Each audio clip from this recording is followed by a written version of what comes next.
Bonsoir. Aujourd'hui, deux nouvelles qui vont secouer le Maghreb. Maroc-Algérie, un retournement historique. La réconciliation impossible serait-elle enfin possible?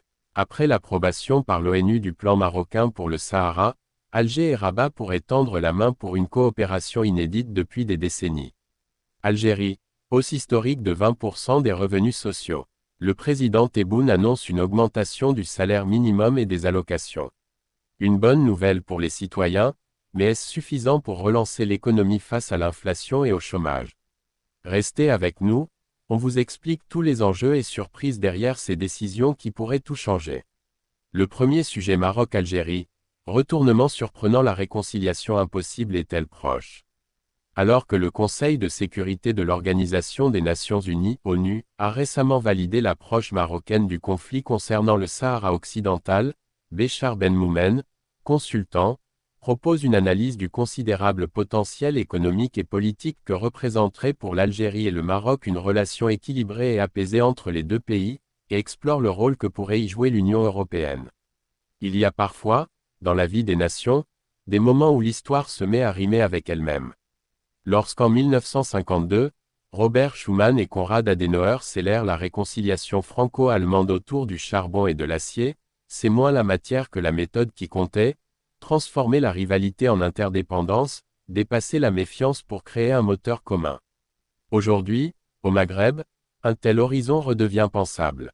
Depuis l'adoption, le 31 octobre 2025, de la résolution 2797 du Conseil de sécurité des Nations Unies, qui consacre le plan d'autonomie marocain comme base de règlement politique au Sahara, le climat régional s'est allégé.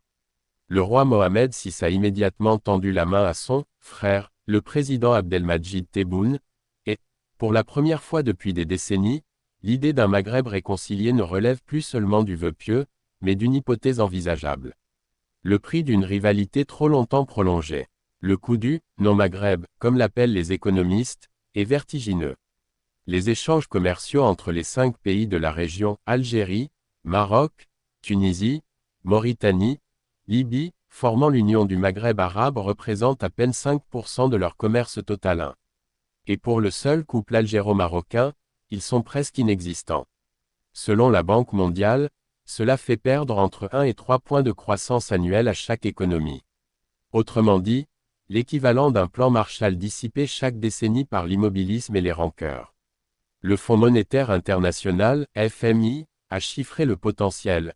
Une intégration profonde pourrait faire croître les PIB nationaux de 30% sur 10 ans. Ces chiffres disent tout, ce qui manque au Maghreb, ce n'est pas la ressource, c'est la confiance. Pendant que les économies asiatiques ou latino-américaines ont bâti des marchés régionaux, le Maghreb a laissé ses frontières se figer. Le Maroc exporte ses biens vers l'Europe, l'Algérie vend son gaz au nord, mais aucun flux économique ne circule vraiment entre eux. Les camions qui partent de Tanger s'arrêtent à Oujda, ceux d'Oran n'iront jamais plus loin que Tlemcen. Le non-échange est devenu une habitude, presque une culture politique. Le non-Maghreb se paye donc en croissance perdue, en duplication d'infrastructures dont la plupart pourraient être aisément mutualisées, et en dépendance vis-à-vis de marchés extérieurs. L'absence d'union régionale prive le Maroc et l'Algérie de leur profondeur stratégique naturelle, celle d'un marché commun maghrébin de 100 millions d'habitants capables de peser dans la mondialisation. Des économies qui se répondent. Loin de s'exclure, les modèles marocains et algériens se complètent. Dans le domaine de l'énergie, la complémentarité saute aux yeux. Le Maroc, engagé dans une transition verte ambitieuse, mais gardant des ambitions industrielles et technologiques de premier plan, a besoin de l'énergie bon marché et abondante de son voisin pour alimenter ses usines automobiles, ses cimenteries et ses data centers. L'Algérie, quant à elle, dispose de réserves énergétiques colossales, mais recherche la technologie, la logistique et la connectivité nécessaires pour maximiser ses exportations. La réouverture du gazoduc Maghreb-Europe, fermé depuis 2021, serait, à cet égard, le premier symbole d'un rapprochement fructueux. Ce corridor pourrait, en effet, devenir la charpente d'une plateforme énergétique intégrée, combinant gaz naturel et hydrogène vert entre les deux rives de la Méditerranée. Plus largement, une alliance stratégique entre la Sonatrach et le groupe OCP permettrait un basculement historique dans la région. La première, colonne vertébrale de l'économie algérienne, maîtrise l'exploration, la production et la distribution d'hydrocarbures.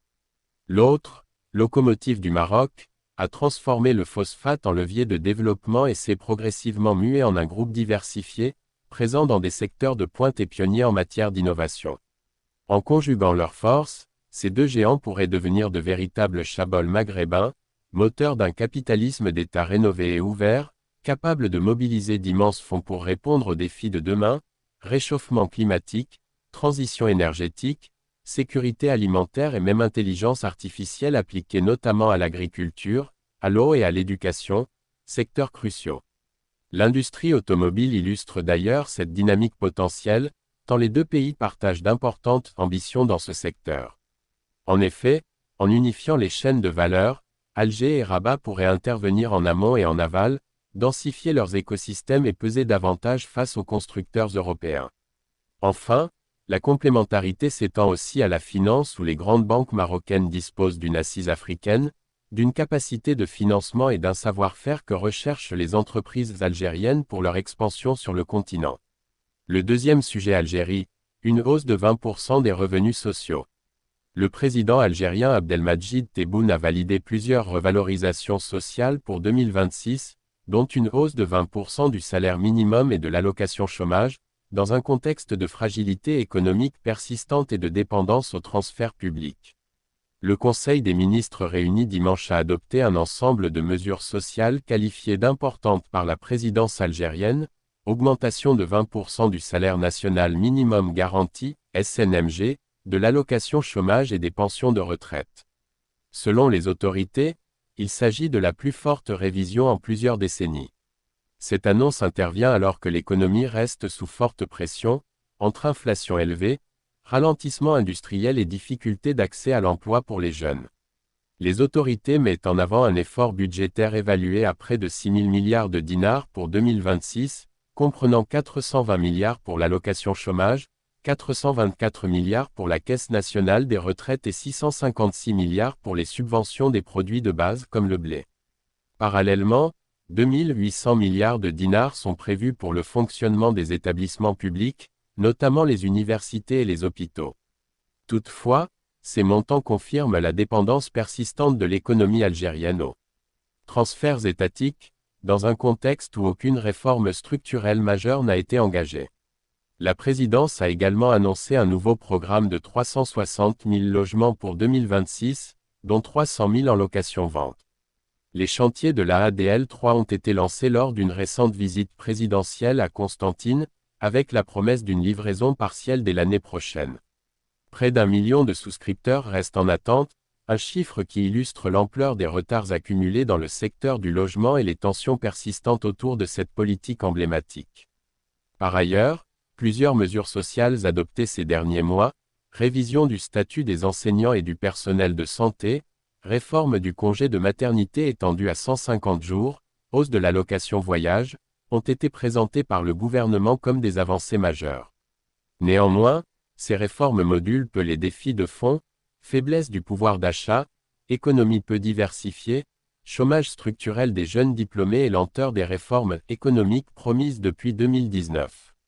Si le gouvernement insiste sur l'attachement au caractère social de l'État, les économistes soulignent que l'augmentation des dépenses publiques, dans un contexte de recettes dépendantes des hydrocarbures, pose la question de la soutenabilité budgétaire. Avec des annonces répétées et un soutien social massif, l'exécutif tente de répondre aux attentes de la population à l'approche de l'année 2026, sans pour autant apporter de réponse structurelle au déséquilibre persistant de l'économie algérienne. Un grand merci à tous ceux qui regardent et soutiennent la chaîne, vous êtes formidables.